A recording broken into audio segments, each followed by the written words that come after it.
Jesus and Pilate face to face, one likely badly beaten, bruised, filthy, the other likely put together, clean, nice clothes, maybe jewelry.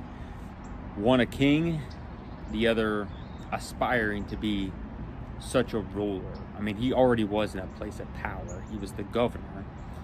And the people of Rome in general looked down on the Jews.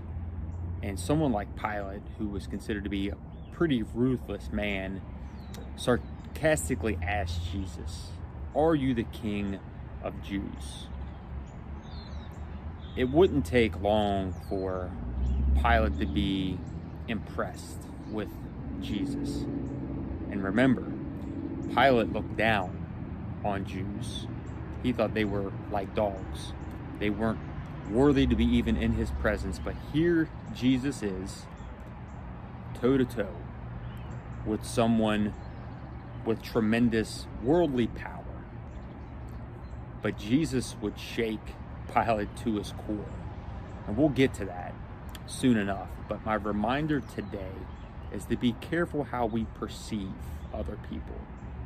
Certainly don't look down on anyone else. At the end of the day, we are equals in that we are human beings. We are created in God's image. Now, what we do with what we've been given is what separates us. But I highly suggest you don't look down on others. Be humble. Practice thinking not less of yourself, but thinking of yourself less. And that's clearly the example Jesus was for us. He was the ultimate servant leader. And his example would make an impression on Pilate that would really trouble him, as we'll get to. I know I'm getting ahead of myself. But let Jesus' example, in such a time as what he was in, put yourself in this room when Pilate is analyzing Jesus, questioning Jesus, and Jesus is so calm in the moment. I know I wouldn't have been. I would have been pleading my case, but that is not Jesus's response. Partly, a large part, because he knew that this was the will for his life. This was the Father's will, and he was focused on that.